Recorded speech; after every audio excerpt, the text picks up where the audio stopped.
सतनाम श्री वाहिगुरु साहिब जी। एक ओंकार सतनाम करता पुरख निर्भौ निर्वैर अकाल मूरत अजूनी सैभं गुर प्रसाद। दंडौत बंदन अनक बार सर्ब कला समरथ डोलन ते राखो प्रभु नानक दे कर हाथ नाहों जति सती नहीं पढ़िया मूरख मुगदा जन्म पया प्रणबत नानक तिन की सरना जिन तू नाही बिसरिया हों आया दूरों चल कै मैं तकी तो सरनाए जियो मैं आशा रखी चित में मेरा सबो दुख गवाए जियो बाणी गुरु गुरु है बाणी बिच बाणी अमृत सारे गुर बाणी कहै सेवक जन मानै पर तक गुरु निस्तारे सो कहो टल गुर सेविया अहनिस सहज सुभाए दर्शन परसिया गुरु का जन्म मरण दुख जाए होवै सिफत खसामदी नूर अरस हो कुरस हो चटिया तुद डिठे सच्चे पातशाह मल जन्म जन्म दी कटिया सज्जन सच्चा पातशाह सिर साहांदै साहो जिस पास बैठिया सोहिया सबना दा बेसाहो। सतनाम श्री वाहिगुरु साहिब जी। मारू महला पंजवा जीवना सफल जीवन सुन हर जप जप सद जीवना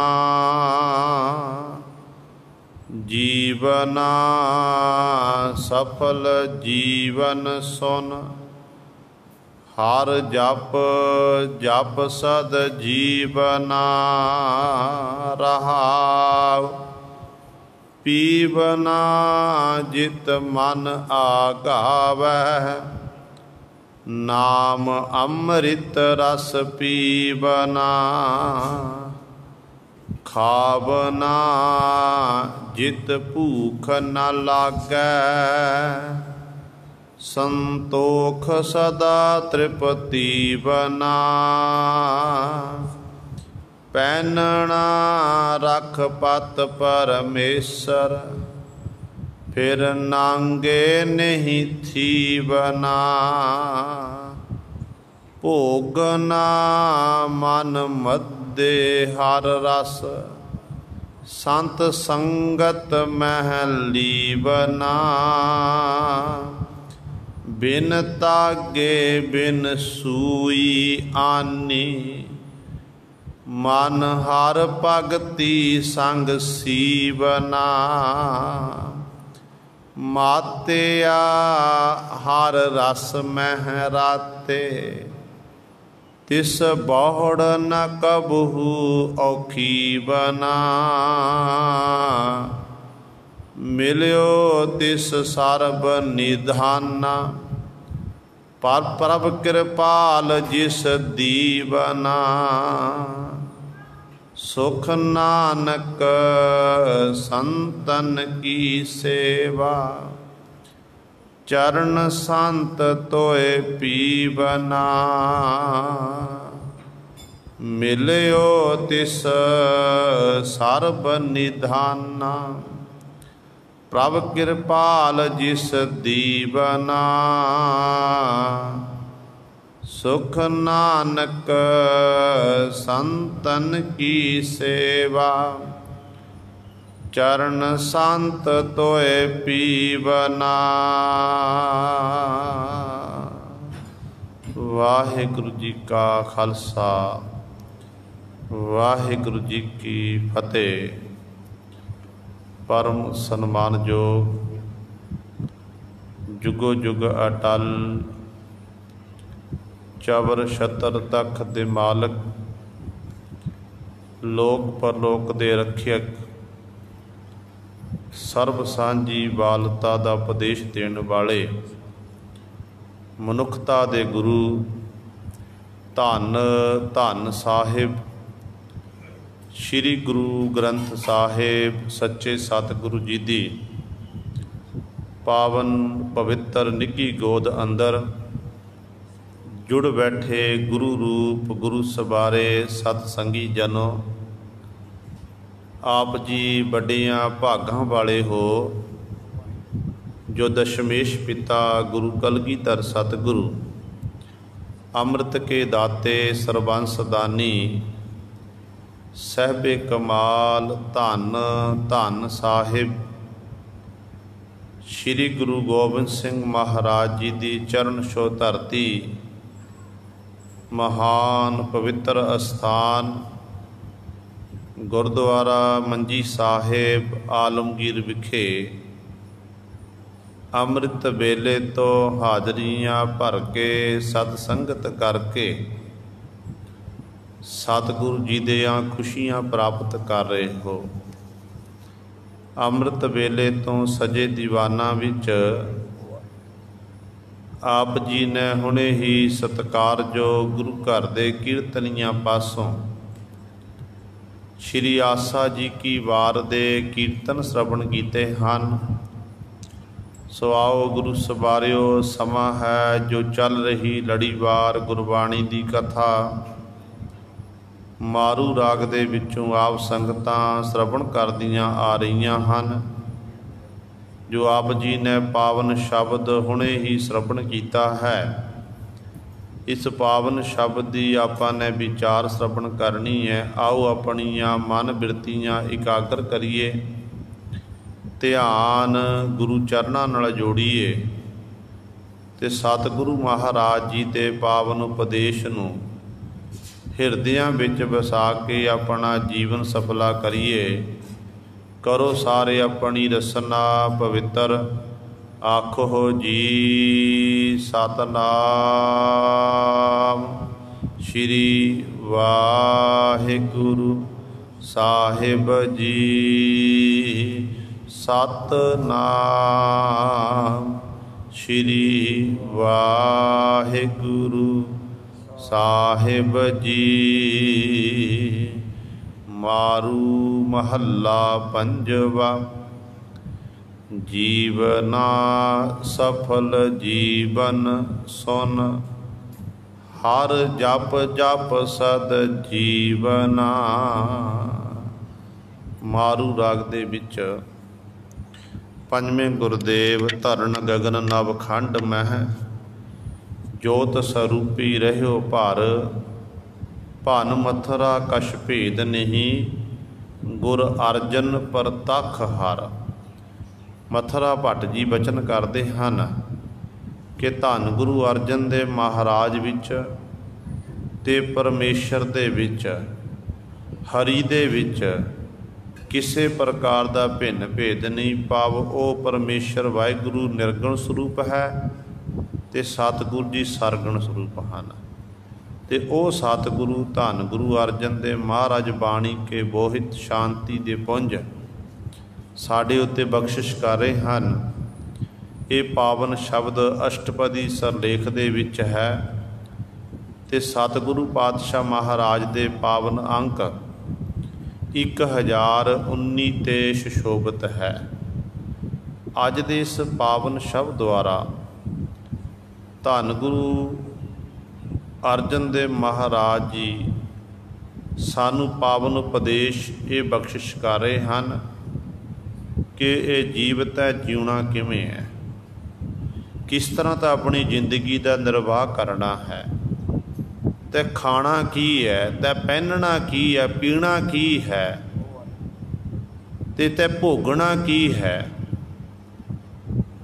ਤੇ ਸਤਿਗੁਰੂ ਜੀ ਨੇ ਇਸ ਪਾਵਨ ਸ਼ਬਦ ਸਾਨੂੰ ਵਿਸਤਾਰ ਦੇ ਨਾਲ ਸਮਝਾਉਣਾ ਕੀਤਾ ਹੈ। ਕੱਲੀ ਕੱਲੀ ਪੰਕਤੀ ਵਿੱਚ ਪਹਿਲਾਂ ਸਤਿਗੁਰੂ ਨੇ ਜਿਉਣ ਦੀ ਗੱਲ ਕੀਤੀ, ਫਿਰ ਪੀਣ ਦੀ ਗੱਲ ਕੀਤੀ ਹੈ, ਫਿਰ ਖਾਣ ਦੀ ਗੱਲ ਕੀਤੀ ਹੈ, ਫਿਰ ਪਹਿਨਣ ਦੀ ਗੱਲ ਕੀਤੀ ਹੈ, ਫਿਰ ਭੋਗਣ ਦੀ ਗੱਲ ਕੀਤੀ ਹੈ, ਫਿਰ ਸਿਉਣ ਦੀ ਗੱਲ ਕੀਤੀ ਹੈ। ਜਿਵੇਂ ਆਪਾਂ ਆਪਣੇ ਵਸਤਰ ਸਿਉਂਦੇ ਹਾਂ, ਵਸਤਰ ਸਵਾ ਕੇ ਪਾਉਂਦੇ ਹਾਂ, ਅਤੇ ਸਤਿਗੁਰੂ ਨੇ ਦੱਸਿਆ ਕਿਵੇਂ ਫਿਰ ਆਪਣੇ ਮਨ ਨੂੰ ਸਿਉਣਾ ਹੈ। ਅਤੇ ਉਹ ਸਤਿਗੁਰੂ ਪਾਤਸ਼ਾਹ ਮਹਾਰਾਜ ਬਖਸ਼ਿਸ਼ ਕਰ ਰਹੇ ਹਨ। ਜੀਵਨ ਆ ਸਫਲ ਜੀਵਨ, ਕਹਿੰਦੇ ਜਿਉਣਾ ਕੀ ਹੈ। ਜਿਵੇਂ ਆਪਾਂ ਸੰਸਾਰ ਵਿੱਚ ਵਿਚਰਦੇ ਹਾਂ, ਸਾਡੇ ਸਾਹ ਚੱਲ ਰਹੇ ਨੇ, ਅਸਲ ਵਿੱਚ ਆਪਾਂ ਇਹਨੂੰ ਕਹਿੰਦੇ ਆਪਾਂ ਜੀ ਰਹੇ ਹਾਂ। ਅਤੇ ਉਹ ਤਾਂ ਪਸ਼ੂ ਪੰਛੀ ਵੀ ਜੀ ਰਹੇ ਨੇ, ਕੂਕਰ ਵੀ ਜੀ ਰਹੇ ਹਨ, ਜੰਗਲੀ ਜਾਨਵਰ ਜੀ ਰਹੇ ਹਨ। ਅਤੇ ਸਤਿਗੁਰੂ ਜੀ ਨੇ ਫਿਰ ਸਾਨੂੰ ਕਿਉਂ ਆਖਣਾ ਕੀਤਾ ਕਿ ਇਹ ਜਿਉਣਾ ਨਹੀਂ, ਅਸਲੀ ਜਿਉਣਾ ਕਿਹੜਾ ਹੈ।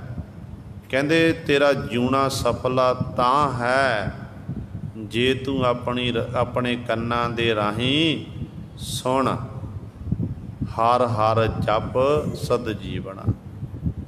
ਕੰਨਾਂ ਦੇ ਰਾਹੀਂ ਜੇ ਤੂੰ ਉਸ ਮਾਲਕ ਦੇ ਜਸ ਨੂੰ ਸੁਣੇਗਾ ਤੇ ਹਰੀ ਦੇ ਨਾਮ ਨੂੰ ਆਪਣੀ ਰਸਨਾ ਨਾਲ ਜਪਣਾ, ਵਾਰ ਵਾਰ ਵਾਹਿਗੁਰੂ ਵਾਹਿਗੁਰੂ ਆਖਣਾ, ਵਾਰ ਵਾਰ ਮੂਲ ਮੰਤਰ ਗੁਰਮੰਤਰ ਦਾ ਅਭਿਆਸ ਕਰਨਾ, ਸਿਮਰਨ ਕਰਨਾ, ਬਾਣੀ ਪੜ੍ਹਨੀ। ਕਹਿੰਦੇ ਅਸਲ ਵਿੱਚ ਤੇਰਾ ਫਿਰ ਇਸ ਅਸਲੀ ਜਿਉਣਾ ਹੈ। ਜਿਹੜੇ ਇਸ ਤਰ੍ਹਾਂ ਦਾ ਜੀਵਨ ਜਿਉਣ ਲੱਗ ਪੈਂਦੇ ਨੇ ਨਾ, ਉਹ ਜਿਉਂਦੇ ਹੀ ਗੁਰੂ ਸਾਡੇ ਅਮਰ ਹੋ ਜਾਂਦੇ ਨੇ। ਇਸ ਕਰਕੇ ਨਾਮ ਜਪਣਾ ਜ਼ਰੂਰੀ ਹੈ। ਜੇ ਸਾਨੂੰ ਮਨੁੱਖਾ ਜਨਮ ਮਿਲਿਆ, ਪਤਾ ਨਹੀਂ ਜੀਵਨ ਦੀ ਕਦੋਂ ਸਮਾਪਤੀ ਹੋ ਜਾਣੀ, ਕਿਸੇ ਨੂੰ ਪਤਾ ਨਹੀਂ ਹੈ। ਦਾਸ ਨੇ ਪਹਿਲਾਂ ਵੀ ਕਈ ਵਾਰੀ ਬੇਨਤੀ ਕੀਤੀ ਹੈ ਕਿ ਸਾਨੂੰ ਆਪਣੇ ਸਾਲ ਸੰਮਤ ਪਤਾ ਹੈ ਕਿ ਕਿਹੜੇ ਸੰਨ ਵਿੱਚ ਸਾਡਾ ਜਨਮ ਹੋਇਆ ਅਤੇ ਉਦੋਂ ਦਿਨ ਕਿਹੜਾ ਸੀ, ਕਿਹੜਾ ਮਹੀਨਾ ਸੀ, ਅਤੇ ਅਸੀਂ ਉਹ ਸਾਰੇ ਜਾਣਦੇ ਹਾਂ। ਕਿਉਂਕਿ ਬੱਚਿਆਂ ਦੇ ਨਾਮ ਲਿਖ ਲਏ ਜਾਂਦੇ ਨੇ ਕਿ ਆਹ ਫਲਾਣੇ ਦਿਨ ਜਨਮ ਹੋਇਆ ਅਤੇ ਆਹ ਸਮਾਂ ਸੀ। ਉਹ ਸਾਨੂੰ ਪਤਾ ਹੈ ਸਾਰਿਆਂ ਨੂੰ। ਪਰ ਜੇ ਕਿਸੇ ਨੂੰ ਪੁੱਛਿਆ ਜਾਵੇ ਕਿ ਭਾਈ ਤੁਹਾਨੂੰ ਆਪਣਾ ਮਰਨ ਦਿਨ ਚੇਤਾ ਹੈ, ਕਿਸ ਦਿਨ ਮਰਨਾ ਹੈ, ਅਤੇ ਉਹ ਗੁਰੂ ਸਵਰੇ ਸਾਡੇ ਸਾਰਿਆਂ ਦਾ ਨਾਂ ਦੇ ਵਿੱਚ ਆਪਾਂ ਜਵਾਬ ਦੇਵਾਂਗੇ ਕਿ ਸਾਨੂੰ ਨਹੀਂ ਪਤਾ, ਇਹ ਕਿਸੇ ਨੂੰ ਨਹੀਂ ਪਤਾ ਹੈ। ਅਤੇ ਸਤਿਗੁਰੂ ਕਹਿੰਦੇ ਨੇ ਜ਼ਿੰਦਗੀ ਦਾ ਨਿਰਵਾਹ ਜ਼ਿੰਦਗੀ ਤੇਰੀ ਬਤੀਤ ਹੁੰਦੀ ਜਾ ਰਹੀ ਹੈ, ਅਤੇ ਅਸਲੀ ਤੂੰ ਕਹਿ ਰਿਹਾ ਮੈਂ ਜੀ ਰਿਹਾ ਹਾਂ, ਖਾ ਲਿਆ, ਪੀ ਲਿਆ, ਸੋ ਲਿਆ, ਹੰਢਾ ਲਿਆ। ਕਹਿੰਦੇ ਇਸ ਤਰ੍ਹਾਂ ਤੂੰ ਆਪਣਾ ਜੀਵਨ ਬਤੀਤ ਕਰ ਰਿਹਾ, ਤੇਰੇ ਵਿੱਚ ਅਤੇ ਪਸ਼ੂਆਂ ਵਿੱਚ ਕੀ ਅੰਤਰ ਹੈ, ਅਤੇ ਤੇਰਾ ਮਨੁੱਖਾ ਜਨਮ ਪਤਾ ਕਿਵੇਂ ਬਤੀਤ ਹੋ ਰਿਹਾ ਹੈ। ਭਗਤ ਕਬੀਰ ਸਾਹਿਬਾਨ ਜੀ ਇੱਕ ਸ਼ਲੋਕ ਵਿੱਚ ਬਚਨ ਕਰਦੇ ਨੇ, ਕਹਿੰਦੇ ਨੇ ਜਿਵੇਂ ਇੱਕ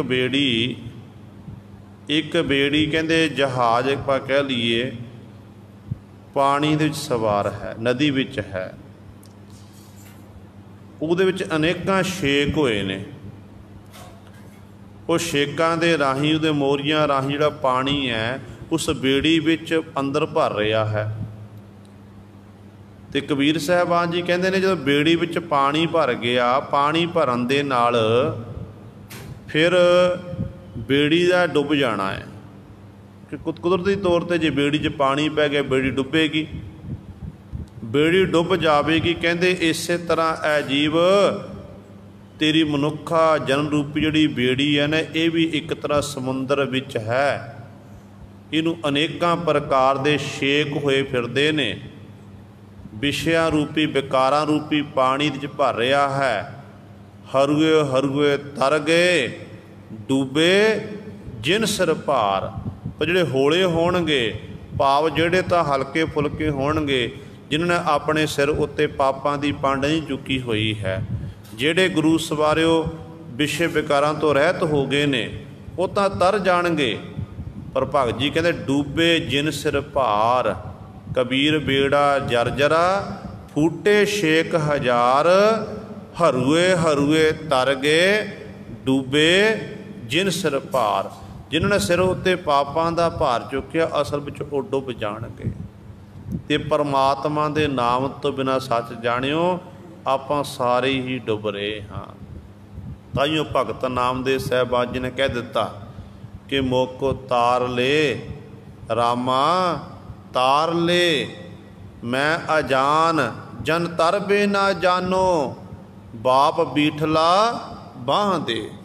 ਭਗਤ ਨਾਮਦੇਵ ਸਾਹਿਬਾਨ ਜੀ ਕਹਿ ਰਹੇ ਨੇ, ਕਹਿੰਦੇ ਹੇ ਪਰਮਾਤਮਾ ਮੈਂ ਅਜਾਣ ਹਾਂ, ਬੇਸਮਝ ਹਾਂ, ਮੈਨੂੰ ਤੈਰਨਾ ਨਹੀਂ ਆਉਂਦਾ, ਆਪਣੀ ਬਾਂਹ ਦੇ ਕੇ ਮੈਨੂੰ ਸੰਸਾਰ ਸਮੁੰਦਰ ਤੋਂ ਤਾਰਨਾ ਕਰ। ਮੋਕੋ ਤਾਰ ਲੈ ਰਾਮਾ ਮੋਕੋ ਤਾਰ ਲੈ, ਮੈਂ ਅਜਾਨ ਜਨ ਤਰਬੇ ਨਾ ਜਾਨੋ, ਬਾਪ ਬੀਠਲਾ ਬਾਂਹ ਦੇ। ਕਹਿੰਦੇ ਇਸ ਤਰ੍ਹਾਂ ਹੈ ਬੀਠਲ ਪਰਮੇਸ਼ਰ, ਮੈਨੂੰ ਉਹ ਆਪ ਜੀ ਆਪਣੀ ਬਾਂਹ ਦੇ ਕੇ ਉਤਾਰਨਾ ਕਰੋ। ਨਰ ਤੇ ਸੁਰ ਹੋਏ ਜਾਤ ਨਿਮਖ ਮੈਂ। ਕਹਿੰਦੇ ਉਹ ਜੁਗਤੀ ਜਿਹਦੇ ਰਾਹੀਂ ਮਨੁੱਖ ਤੋਂ ਮੈਂ ਸੁਰ ਦੇਵਤਾ ਬਣ ਜਾਵਾਂ। ਸਤਿਗੁਰ ਬੁੱਧ ਸਿਖਲਾਈ, ਨਰ ਤੇ ਉਪਜ ਸੁਰਗ ਕੋ ਜੀਤਿਓ, ਸੋ ਅਵਖਦ ਮੈਂ ਪਾਈ। ਜਹਾਂ ਜਹਾਂ ਤੂੰ ਨਾਰਦ ਟੇਕੇ, ਨੈਕ ਟਿਕਾਵੋ ਮੋਹੇ। ਤੇਰੇ ਨਾਮ ਅਬਲੰਬ ਬਹੁਤ ਜਨ ਉਧਰੇ, ਨਾਮੇ ਕੀ ਨਿਜ ਮਤ ਇਹ। ਭਗਤ ਨਾਮਦੇਵ ਸਾਹਿਬਾਨ ਜੀ ਕਹਿ ਰਹੇ ਨੇ, ਕਹਿੰਦੇ ਹੇ ਪਰਮੇਸ਼ਰ, ਮੇਰੇ ਉੱਤੇ ਮੇਰੇ ਗੁਰੂ ਨੇ ਇਹੋ ਜਿਹੀ ਬਖਸ਼ਿਸ਼ ਕੀਤੀ ਕਿ ਇੱਕ ਖਿਣ ਮਾਤਰ ਨਿਮਖ ਮਾਤਰ ਦੇ ਵਿੱਚ ਨਰ ਤੇ ਸੁਰ ਹੋਏ ਜਾਤ ਨਿਮਖ ਸਤਿਗੁਰ ਬੁੱਧ ਸਿੱਖ, ਉਹ ਬੁੱਧੀ ਉਹ ਅਕਲ ਸਤਿਗੁਰ ਨੇ ਬਖਸ਼ਿਸ਼ ਕੀਤੀ ਹੈ। ਕਹਿੰਦੇ ਜਿਸ ਤਰ੍ਹਾਂ ਮਨੁੱਖ ਤੋਂ ਕਹਿੰਦੇ ਸਵਰਗ ਨੂੰ ਜਿੱਤਣਾ, ਇਹ ਅਵਖਤ ਮੈਂ ਗੁਰੂ ਪਾਸੋਂ ਪ੍ਰਾਪਤ ਕਰ ਲਈ। ਫਿਰ ਕਹਿੰਦੇ ਨੇ ਜਹਾਂ ਜਹਾਂ ਤੂੰ ਨਾਰਦ ਟੇਕੇ, ਹੇ ਪਰਮਾਤਮਾ ਤੇਰਾ ਸਿਮਰਨ ਕੀਤਾ। ਪ੍ਰਹਿਲਾਦ ਜੀ ਨੇ, ਧਰੂ ਜੀ ਨੇ, ਨਾਰਦ ਜੈਸਿਆਂ ਨੇ, ਇਤਿਆਦਿਕ ਹੋਰ ਅਨੇਕਾਂ ਭਗਤ ਹੋਏ ਨੇ, ਜਿਨ੍ਹਾਂ ਨੇ ਤੇਰਾ ਸਿਮਰਨ ਕੀਤਾ, ਤੇਰੀ ਬੰਦਗੀ ਕਰਕੇ ਫਿਰ ਉਹ ਐਸੀ ਅਵਸਥਾ ਵਿੱਚ ਪਹੁੰਚ ਗਏ ਕਿ ਮਾਨੋ ਉਹ ਜੰਮਣ ਮਰਨ ਤੋਂ ਰਹਿਤ ਹੋ ਗਏ, ਸਦੀ ਵੀ ਕਾਲੀ ਅਮਰ ਹੋ ਗਏ। ਤੇ ਮਾਲਕ ਜੀ ਕਿਰਪਾ, ਜਿੱਥੇ ਉਹਨਾਂ ਨੂੰ ਟਿਕਾਣਾ ਕੀ, ਜਿੱਥੇ ਉਹਨਾਂ ਨੂੰ ਥਾਂ ਦੇਣਾ ਕੀਤੀ ਹੈ, ਆਪ ਜੀ ਬਖਸ਼ਿਸ਼ ਕਰਕੇ ਮੈਨੂੰ ਵੀ ਥਾਂ ਦੇਣਾ ਕਰੋ। ਨੈਕ ਟਿਕਾਵੋ ਮੋਹੇ, ਮੈਨੂੰ ਵੀ ਉੱਥੇ ਟਿਕਾਣਾ ਕਰੋ। ਤੇਰੇ ਨਾਮ ਅਬਲੰਬ ਬਹੁਤ ਜਨ ਉਧਰ, ਤੇਰੇ ਨਾਮ ਦੇ ਸਹਾਰੇ ਬਹੁਤ ਸਾਰੇ ਉਧਰੇ ਬਚ ਕੇ। ਨਾਮਦੇਵ ਦੀ ਕਹਿੰਦੇ ਇਹ ਮੱਤ ਹੈ, ਤੇ ਆਪ ਜੀ ਨਾਮਦੇਵ ਉੱਤੇ ਇਹ ਕਿਰਪਾ ਕਰਨਾ ਕਰੋ। ਤੇ ਗੁਰੂ ਸਵਾਰਿਓ, ਇਸ ਕਰਕੇ ਅਸਲੀ ਜੀਵਨ ਪਰਮਾਤਮਾ ਦਾ ਨਾਮ ਜਪ ਕੇ ਹੀ ਹੈ ਸਾਡਾ ਜਿਉਣਾ ਹੋਣਾ। ਸੁਨ ਹਰ ਹਰ ਜਪ ਸਦ ਜੀਵਣਾ, ਸੁਣ ਹਰ ਜਪ ਜਪ ਸਦ ਜੀਵਣਾ। ਕਹਿੰਦੇ ਹਰੀ ਦੇ ਨਾਮ ਨੂੰ ਸੁਣ ਕੰਨਾਂ ਦੇ ਰਾਹੀਂ ਰਸਨਾ ਨਾਲ ਜਪਣਾ ਕਰ। ਕਹਿੰਦੇ फिर तेरा जीवना होवेगा, असली जिंदगी व्यतीत फिर तू अपनी कर रहा है। हुण गुरु सवारिओ, परमात्मा का नाम उदों तक सानू प्राप्त नहीं हो सकता जदों तक आपां गुरु दे शब्द का अभ्यास नहीं करते, शब्द की आपां विचारधारा द्वारा अपने जीवन बतीत नहीं करते। को मैं नहीं कह रहा, साहिबां की बाणी कह रही है। भाई साहब भाई गुरदास जी दे पुछो, भाई गुरदास जी कह रहे हैं, भाई गुरदास जी के बचन ने कि जैसे बिन लोचन बेलोचीए न रूप रंग, श्रवण बिहून राग नाद न सुनीजी है, जैसे बिन जिहबा न उचरै शब्द, अर नासका बिहून बास बासना न लीजी है, जैसे बिन कर कर सकै न किरत कर्म, चरण बिहीन बिहून भौन कौन कौन गत कीजी है, असन बसन बिन धीरज न धरै देह, बिन गुर शब्द नह प्रेम रस बीजी है। भाई गुरदास जी ने गल ही मुका दी। कहते जिमें संसार नूं आपां वेखदे हां, साडे नेत्रां च लाइट है, रोशनी है, जिहदे राहीं आपां दूर दूर तक तकदे ने। पर भाई साहब जी कहते जेकर मन लिया जावे नेत्र ना होण, आपां मुनाखे होईए ते मुनाखे हो जाइए तो सानू कुछ फिर दिखाई नहीं देवेगा। संसार नूं आपां तां वेखांगे जे साडे नेत्र सही सलामत ने। जैसे बिन लोचन बेलोचियन रूप न, श्रवण बिहून राग नाद न सुनीजी है। कन्नां दे राहीं आपां अनेकां प्रकार दे गाने इत्यादि सुनते हैं, राग नाद सुनते हैं। पर भाई गुरदास जी कहते जे कान ना होण फिर, जे तेरे को काने ना होण, तेरे को कान दिते ने परमात्मा ने, पर जे सुनने की शक्ति ना होवे। बहुत सारे इहो जे मनुख संसार विच ने जिन्हां नूं परमात्मा ने ਕੰਨ भी दिते ने, नेत्र भी दिते हैं, पर उन्होंने हथ पैर दिते ने, पर उन्होंने हथ पैर ते नेत्र ਕੰਨ ਜਿਹੜੇ ਕੰਮ नहीं करते हैं। दिते जरूर ने पर काम नहीं कर रहे हैं। ਜਿਹੜਾ नेत्रां तो मुनाखा ਉਹਨੂੰ ਆਪਾਂ ਕਹਿੰਦੇ ਨੇ, ਇਹ मुनाखा इंसान है, ये अंधला है। ਜਿਹੜਾ गुरु सवारिओ ਕੰਨਾਂ ਤੋਂ ਜਿਹਨੂੰ ਸੁਣਾਈ नहीं दिंदा, ਆਪਾਂ ਕਹਿੰਦੇ फलाना गूंगा है। ਜਿਹੜਾ हथ पैर ਜਿਹਦੇ ਕੰਮ नहीं, हथ ਜਿਹਦੇ ਕੰਮ नहीं करते, ਆਪਾਂ ਕਹਿੰਦੇ ਇਹ पिंगला है। हथ पैर काम नहीं करते, ये लोगों ने दुनिया के लोगों ने नाम रखे हुए हैं। भाव कहण दा कि जे हथ दिते ने, हथ सही सलामत ने, तो आपां कन तो आपां अपनी किरत कर सकते हैं, अपनी क्रिया सोच सकते हैं। इस करके भाई गुरदास जी कहते जिमें श्रवणा कन्ना तो बिना भाई राग नाद नहीं सुनिया जा सकता, इस तरह कहते ने जीभा तो बिना रस नहीं चखिया जा सकता। जीभ दे नाल असीं पदार्थ चखते हैं ना, खा के दसदे हैं, जो जीभ उत्ते कोई पदार्थ रखीए, ये मिठा है, ये खट रसा है, सलूणा है, इत्यादि आपां जिहो जिहा पदार्थ खावांगे उहो जिहा सानू रस प्राप्त हो जाएगा। पर कई बारी ऐसा भी होंदा है कि जे एक पदार्थ नूं बार बार आपां खाई जाइए ना, तो एक पदार्थ नूं बार बार, तो बंदे दा मन अक जांदा कि नहीं हुण नहीं ये खाना। कुदरती तौर पर है। संत सिंह मस्कीन जी ने गाथा लिखना की है अपनी जीवनी विचों।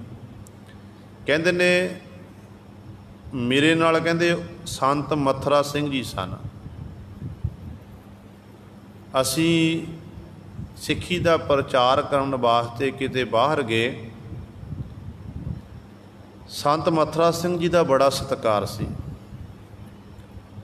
ते वो भिंडी खाण दे बड़े शौकीन सी। ते भिंडी की सब्जी मिलनी तो उन्होंने बड़े चार नाल प्रशादा छकना। कहते ने जिथे प्रचार करन हित गए सन, उस थान ते उत्थों दे रहन वाले लोगों नूं पता लग्या कि संत मथुरा सिंह जी भिंडी खांदे ने। हुण लोग अपने घर चों भिंडी की सब्जी बना बना के महापुरखों नूं भेटा करी जावे। सवेरे भिंडी, दोपहरे भिंडी, शाम नूं भिंडी, दूजे दिन फिर इस तरह सवेरे भिंडी, दोपहर नूं, शाम नूं, जिन्ने दिन रहे ने ते लगातार इस तरह गुरु चलदा रहा।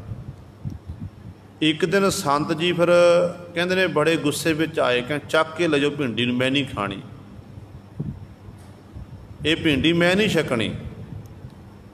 तो संत सिंह मस्कीन जी, पंथ रतन जी कहन लगे कि महापुरखो की गल है, आप जी तो भिंडी की सब्जी बड़े चाअ नाल छकदे हो। तो कहन लगे भिंडी मेरी पसंदीदा ये सब्जी है, बड़े प्यार नाल छकदा हाँ, पर हर रोज़ थोड़ा कि बार बार यही छकी जाइए, तो ये छकण दा इनू छक छक के मेरा मन अक गया है। ये तो सब्जी की गल हुई ना, आपां पदार्थ छकिया जीभ दे नाल, ते पदार्थ छक के आपां तृप्त हो गए, रज गए, तो साडा मूँह मुड़ गया कि हुण बार बार नहीं छकना। पर दूजे पासे आपां परमात्मा दे नाम की गल करिए, साहिबां दी बाणी की गल करिए ना, बाणी नूं बार बार पढ़ी जाइए, नाम बार बार जपी जाइए, वाहिगुरू वाहिगुरू मूल मंत्र पढ़ी जाइए, तो गुरु सरे मूल मंत्र बाणी पढ़ के सिमरन करके कदे मनुख का मन नहीं अकदा। ये सच है। जपदे ने जिहड़े उन्होंने पुछ के देखो, उन्होंने अपना समा सीमित किया कि इन्ना समा गुरमंत्र का अभ्यास करना, इन्ना समा नितनम करना है, इन्ना समा मैं सुखनी सदा पाठ करना है, सहज पाठ करना, फिर मैं अपनी किरत करनी है, फिर मैं मूल मंत्र का। उन्होंने समय नूं संकोचिया होया, समय की वंड की हुई है। उन्होंने पुछ के देखो भी किहो जिहा रस आउंदा है गुरु सवारियो, वो कदे नहीं त्याग सकते। सास ग्रास द्वारा वो हर समय मालक का सिमरन करते, कदे उन्हां गुरमुखां दा फिर मन नहीं अकदा। नाम विच इन्नी ताकत है गुरु सवारियो।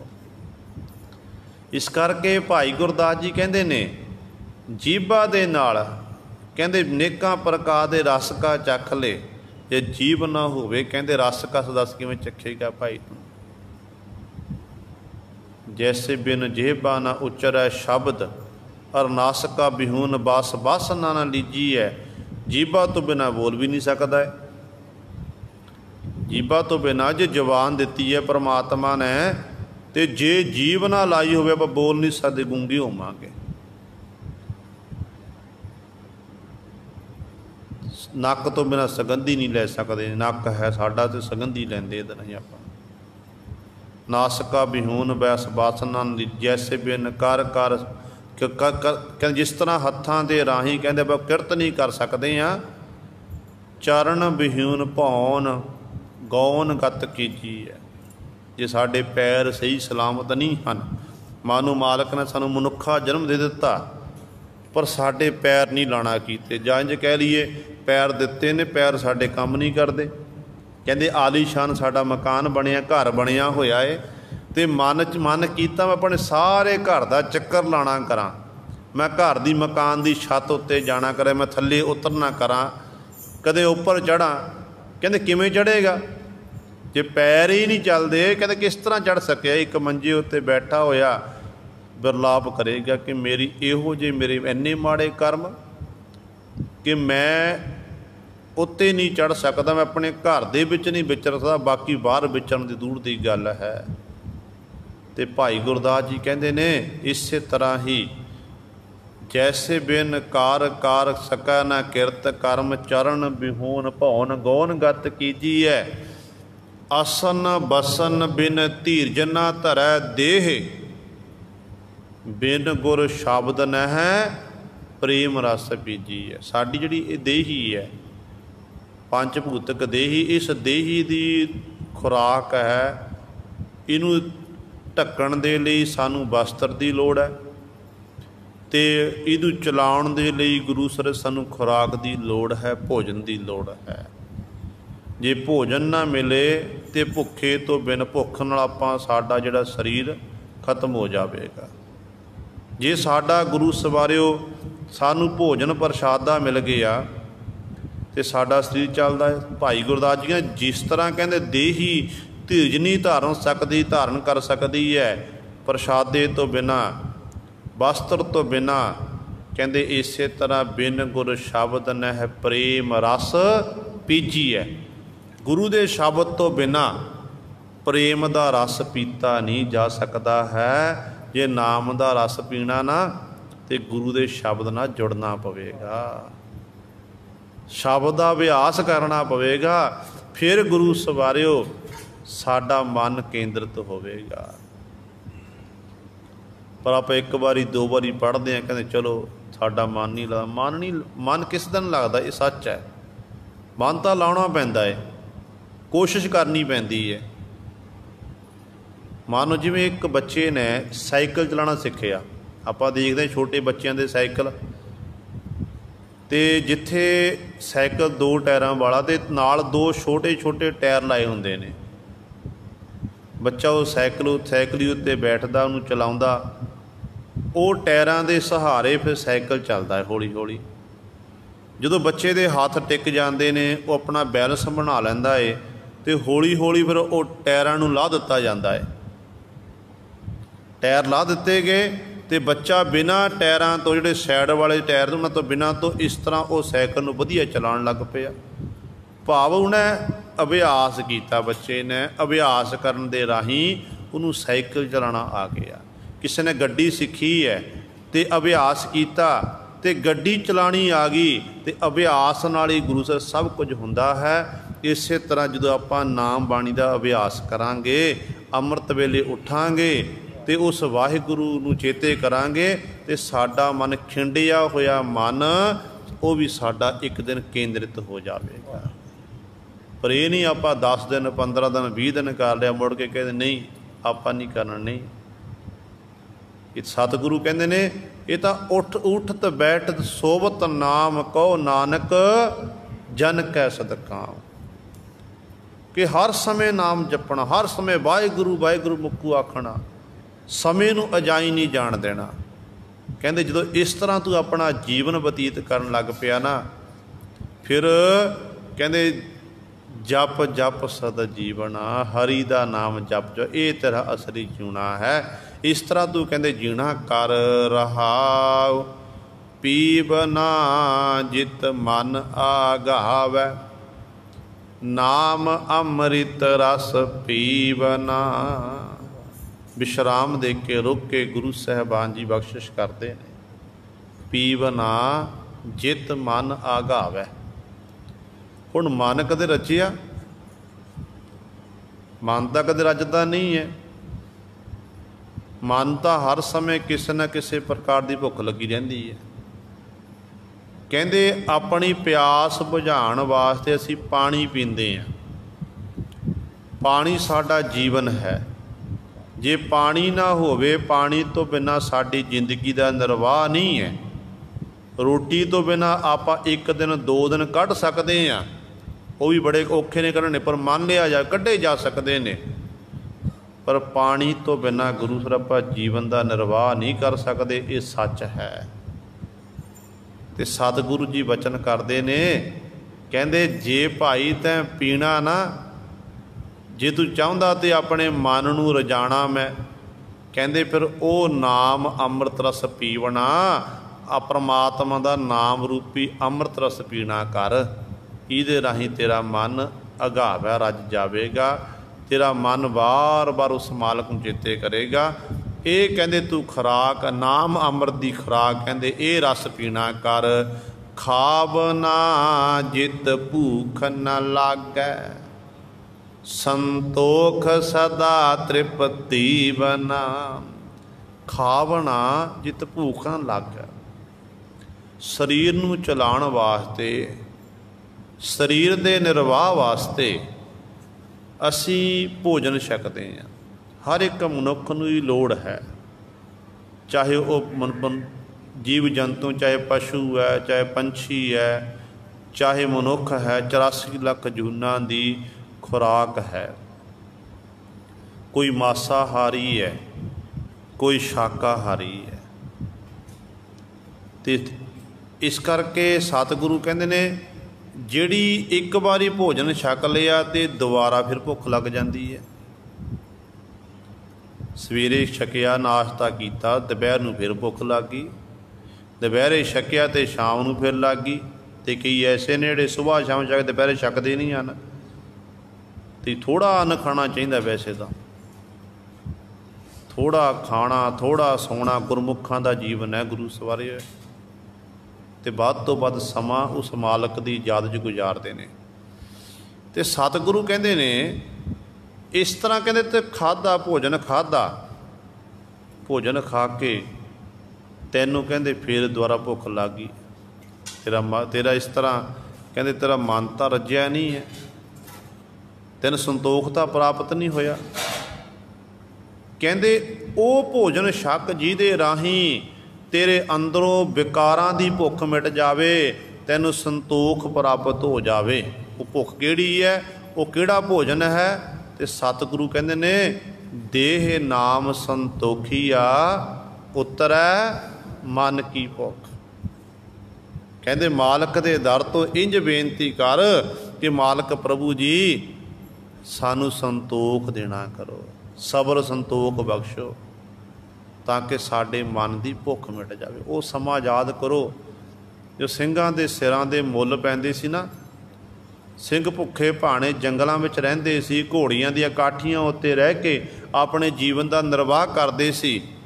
ਜੇਕਰ ਇੱਕ ਅੱਧਾ ਦੋ ਪ੍ਰਸ਼ਾਦੇ ਹੱਥ ਲੱਗ ਜਾਂਦੇ ਸੀ ਨਾ, ਤੇ ਸਿੰਘ ਉੱਚੀ ਉੱਚੀ ਹੋਕਾ ਦਿੰਦੇ ਸੀ, ਆਓ ਭਾਈ ਗੁਰੂ ਕਾ ਲੰਗਰ ਤਿਆਰ ਹੈ, ਲੰਗਰ ਛਕਣਾ ਕਰੋ। ਤੇ ਦੋ ਚਾਰ ਪ੍ਰਸ਼ਾਦਿਆਂ ਨੂੰ ਗੁਰੂ ਬੁਰਕੀ ਬੁਰਕੀ ਕਰਕੇ ਸਾਰਿਆਂ ਵਿੱਚ ਵੰਡ ਦੇਣਾ। ਕਈ ਵਾਰੀ ਐਸਾ ਵੀ ਹੁੰਦਾ ਸੀ ਜਿਹੜਾ ਵਰਤਾਵਾ ਹੁੰਦਾ ਸੀ ਨਾ, ਜਿਹਨਾਂ ਹੋਕਾ ਦਿੰਦਾ ਸੀ, ਆਓ ਭਾਈ ਗੁਰੂ ਕਾ ਲੰਗਰ ਤਿਆਰ ਹੈ, ਭੋਜਨ ਛਕਣਾ, ਪ੍ਰਸ਼ਾਦਾ ਛਕਣਾ ਕਰੋ, ਉਹਨੂੰ ਬੁਰਕੀ ਵੀ ਨਸੀਬ ਨਹੀਂ ਹੁੰਦੀ ਸੀ। ਉਹ ਭੁੱਖਾ ਲੈ ਕੇ ਆਪਣਾ ਜੀਵਨ ਦਾ ਨਿਰਵਾਹ ਕਰਦਾ ਸੀ।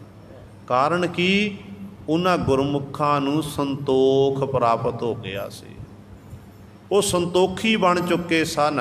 ਉਹਨਾਂ ਕੋਲ ਨਾਮ ਦੀ ਖੁਰਾਕ ਸੀ, ਨਾਮ ਦੇ ਸਹਾਰੇ ਆਪਣੇ ਜੀਵਨ ਦਾ ਉਹ ਨਿਰਵਾਹ ਕਰ ਰਹੇ ਸੀ। ਇਸ ਕਰਕੇ ਸਤਿਗੁਰੂ ਜੀ ਕਹਿੰਦੇ ਨੇ ਜੇ ਭਾਈ ਖਾਵਣਾ ਜਿਤ ਭੂਖਾਂ, ਉਹ ਖਾਣਾ ਕਰ, ਉਹ ਭੋਜਨ ਨਾਮ ਦਾ ਭੋਜਨ ਖਾ ਜਿਹਦੇ ਨਾਲ ਤੈਨੂੰ ਦੁਬਾਰਾ ਵਿਕਾਰਾਂ ਦੀ ਭੁੱਖ ਨਾ ਲੱਗੇ। ਸੰਤੋਖ ਸਦਾ ਤ੍ਰਿਪਤੀ ਬਣਾ, ਤੂੰ ਸਦੀਵੀ ਕਾਲੇ ਸੰਤੋਖੀ ਬਣ ਜਾਵੇ।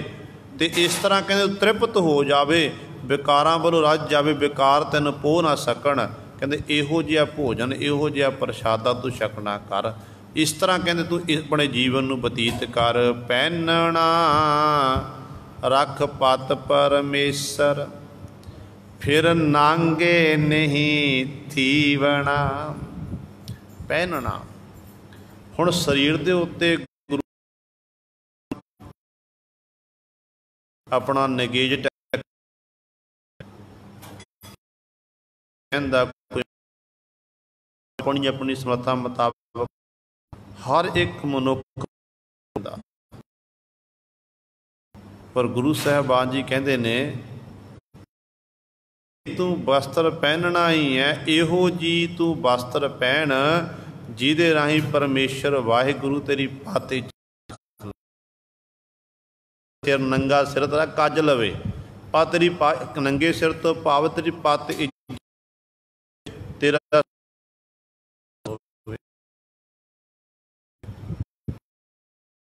ਪੜ੍ਹਦੇ ਆ ਨਾ, ਜਿਵੇਂ ਪਟੋਲਾ ਤੈ ਸਹਿ ਦਿੱਤਾ, ਢੱਕਣ ਕੂ ਪੱਤ ਦਾਨਾ ਬੀਨਾ ਸਾਈ ਮੈਂਡਾ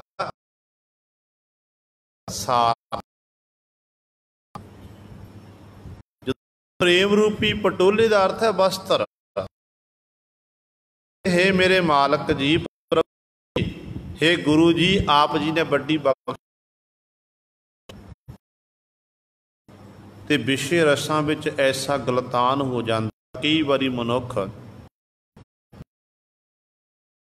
ਦੇਖ ਕੇ ਉਲਟ ਕਰਮ ਆਜ